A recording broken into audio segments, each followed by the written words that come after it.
నమస్తే, నా పేరు Shivaji. Welcome to our channel. మీరు ఏ పార్టీ సింపథైజర్ అయినా, ఏ పార్టీకి సపోర్ట్ చేయాలన్నా పర్లేదు, మీరు సోషల్ మీడియాలో యాక్టివ్గా ఉండి పోస్టులు పెట్టడంలో ఇబ్బంది ఏం లేదు. కానీ ఎందుకంటే వాళ్ళ పార్టీకి సంబంధించి వాళ్ళు చేస్తున్నటువంటి ఆ మంచి పనులు కావచ్చు, ఆ అభివృద్ధి కార్యక్రమాలు కావచ్చు, లేదా వాళ్ళు ఇంతకుముందు చేసినటువంటి అభివృద్ధి కార్యక్రమాలు కావచ్చు, ఇలా కంపేర్ చేసుకుంటూ ఇలా మేమున్నప్పుడు ఇలా చేశాము, వీళ్ళు ఇలా చేస్తున్నారని వైఎస్ఆర్సీపీ వాళ్ళు, లేదా వాళ్ళు అలా చేశారు, మేము ఇలా చేస్తున్నాము, మేమే బాగా చేస్తున్నామని ఇలా పోస్టులు పెట్టుకోవడంలో తప్పు లేదు. కానీ మరీ దిగజారి మార్ఫింగ్లు వేసి మరీ ఆ ఇంట్లో ఉన్నటువంటి చిన్న వాళ్ళను, ఆడపిల్లలను మార్ఫింగ్ ఫోటోలు వేసి అసభ్యంగా దూషిస్తే ఏం జరుగుతుంది అనే దానికి ప్రత్యక్ష ఉదాహరణే ఈ పెనమలూరుకు సంబంధించినటువంటి సంఘటన. ఈ భాస్కర్ రెడ్డి అనే అతను, ఇతని పేరు భాస్కర్ రెడ్డి, ఇతను వైఎస్ఆర్సీపీ సింపథైజరు.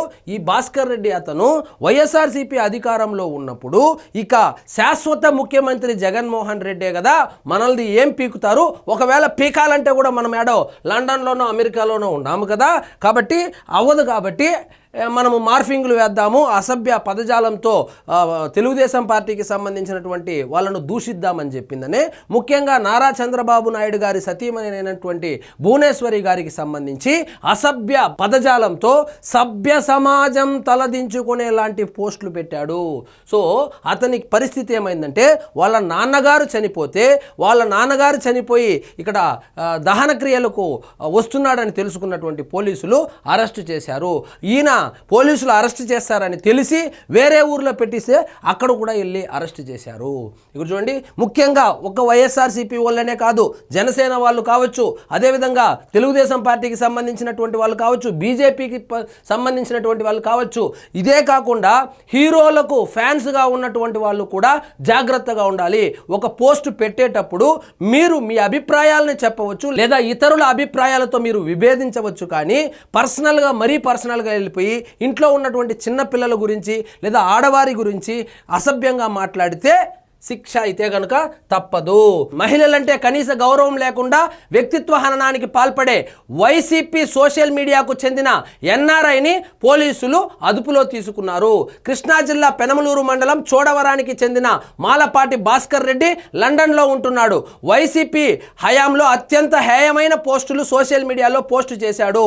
సో ఈ విషయము పంచ్ ప్రభాకర్ అని ఒక ఆయన ఉంటాడు, పంచ్ ప్రభాకరో లేకపోతే ఇంకొక ఆయన డాక్టర్ ఉంటాడు, ఆయన పేరు మర్చిపోయిన, ఆయన కూడా ఏదో రెడ్డి, వీళ్ళు కూడా గుర్తించుకుంటే మంచిది. వాళ్ళిద్దరూ కూడా మేము ఎక్కడో లండన్లో ఉన్నాము, లేకపోతే దుబాయ్లో ఉన్నాము, మా ఇష్టానికి పోస్టులు పెడతాము, ఇక్కడ వచ్చి పోలీసు వాళ్ళు అరెస్ట్ చేయలేరు కదా, వాళ్ళ ఆర్థిక స్తోమత కూడా సరిపోదు కదా ఇక్కడికి వచ్చి అరెస్ట్ చేసేదానికని రెచ్చిపోవద్దు. టైము అందరికీ అన్ని వేళలా ఒకే విధంగా ఉండదు. ఒకసారి బ్యాడ్ టైం వస్తే మొత్తం తిరగబడుతుంది. అలాగే తిరగబడింది, భాస్కర్ రెడ్డి అరెస్ట్ అయ్యాడు. అనుకోని సంఘటనల వలన వాళ్ళ నాన్నగారు మరణిస్తే వాళ్ళ నాన్నగారి దహన క్రియలను కూడా సంపూర్ణంగా నిర్వహించలేకపోయాడు. ఇక్కడ సోషల్ మీడియాలో పనిచేసేటువంటి కార్యకర్తలు గుర్తుపెట్టుకోవాల్సింది, ఏ పార్టీ కూడా ఈ మార్ఫింగులు కానీ లేదా ఈ అసభ్య పదజాలంతో దూషించి కనుక అరెస్ట్ అయితే వాళ్ళను వెనకేసుకొని రాదు. ఎందుకంటే ఏ పార్టీ కూడా అంత నీచమైన స్థాయికి దిగజారి పోస్టులు పెట్టమని చెప్పదు. మేబీ ఏమన్నా వైఎస్ఆర్సీపీలు ఏమన్నా వాళ్ళే పెట్టమంటే ఈయన ఏమన్నా పెట్టాడా మనకు తెలియదు. కానీ ఒక బాధ్యతాయుతమైనటువంటి రాజకీయ పార్టీ నడుపుతున్నటువంటి ఏ పార్టీ అధినేత కూడా ఇంత నీచానికి దిగజారమని చెప్పడు. అంత నీచానికి దిగజారి చేస్తే, వాళ్ళు చేతులెత్తేస్తే మీ పరిస్థితి ఏందో ఒకసారి గుర్తు చేసుకోండి. అదేవిధంగా ఈ భాస్కర్ రెడ్డికి సంబంధించి మరొక న్యూస్ కూడా వైరల్ అవుతోంది. అందులో ఎంత నిజమో తెలియదు. కానీ ఇతనికి అక్కడేదో సూపర్ మార్కెట్ ఉందని, సూపర్ మార్కెట్లో ఆయన 18 సంవత్సరాల కన్నా 15 సంవత్సరాల కన్నా చిన్న వాళ్లకు సిగరెట్లో లేకపోతే మత్తు పదార్థాలు అమ్మాడు. దానికి సంబంధించి కూడా ఫైన్ కూడా కట్టాడు. ఇతని క్యారెక్టర్ ఏమీ అంత మంచిదేమీ కాదని కూడా ఒక న్యూస్ అయితే వైరల్ అవుతోంది. మరి అందులో ఎంత నిజమో తెలియదు. కానీ మొత్తానికి చంద్రబాబు గారి సతీమణి భువనేశ్వరి గారిని, పవన్ కళ్యాణ్ గారిని, మంత్రి నారా లోకేష్ గారిని, మాజీ సీజే జస్టిస్ ఎన్వి రమణ గారిని, ఇలా ఎవరిని వదిలిపెట్టకుండా సామాజిక మాధ్యాల్లో అసభ్య పదజాలంతో దూషి దూషించినటువంటి అతనికైతే గనక అరెస్ట్ అయితే చేయడం జరిగింది. ఎన్నికల అనంతరం కూటమి ప్రభుత్వం వచ్చిన తర్వాత ఇక్కడ టీడీపీ కార్యకర్తలు భాస్కర్ రెడ్డిపై పోలీసులకు ఫిర్యాదు చేశారు. విషయం తెలుసుకున్న భాస్కర్ రెడ్డి స్వదేశానికే రాకుండా లండన్లోనే ఉండిపోయాడు.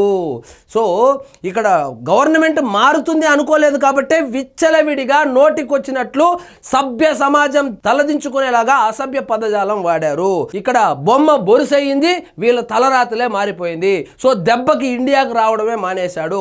కానీ వీళ్ళు చేసినటువంటి పాపాలు వెంటాడుతుంది కదా, పాపాలు వెంటాడింది, తండ్రిని కోల్పోయాడు, దహన క్రియలకు వచ్చాడు, దహన క్రియలకు వస్తే అప్పుడు అరెస్ట్ చేశారు. ఇప్పుడు చూడండి, అయితే 5 రోజుల క్రితం ఆయన తండ్రి మరణించారు. అంత్యక్రియల నిమిత్తం చోడవరం వస్తే పోలీసులు అరెస్ట్ చేస్తారన్న భయంతో తండ్రి మృతదేహాన్ని ఆయన స్వగ్రామమైన నెల్లూరు జిల్లా వెంగంపల్లికి రప్పించాడు. అవసరమా మనకు?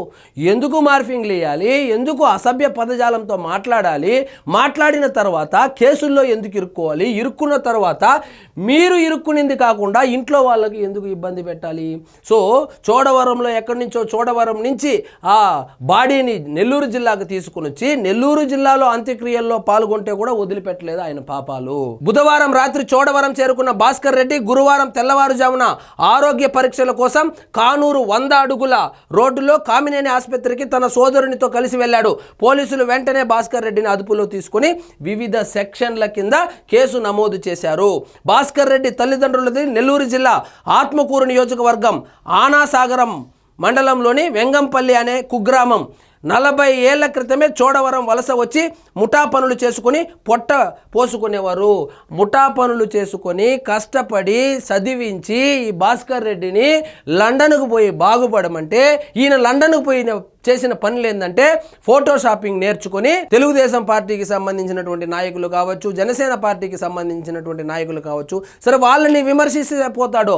ఆఖరికి సీజేని కూడా, సీజే జస్టిస్ ఎన్వి రమణ గారిని కూడా ఈయన అసభ్య పదజాలంతో దూషించాడు. సో చూస్తే వీళ్ళ చదువులేమో ఉన్నతమైన చదువులు, వీళ్ళ బుద్ధి మాత్రం నీచాతి నీచమైన బుద్ధి. లండన్కు పోయింది నువ్వు మార్ఫింగ్లు నేర్చుకోవడానికా?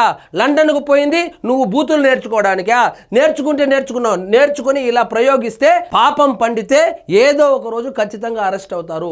సో ఇది ఒక వైఎస్ఆర్సీపీ పార్టీకే కాదు, అన్ని పార్టీల్లోనూ ఎవరైతే ముఖ్యంగా బయట దేశాల నుంచి పోస్టులు పెడతాన్నారో జాగ్రత్తగా పెట్టండి. సో లైన్ దాటి ప్రవర్తించకండి. సో ఇదండి ఈరోజు మన టాపిక్. మీకు ఈ వీడియో నచ్చినట్లయితే లైక్ చేయండి, షేర్ చేయండి, ఛానల్ మాత్రం సబ్స్క్రైబ్ చేసుకోవడం మర్చిపోవద్దు.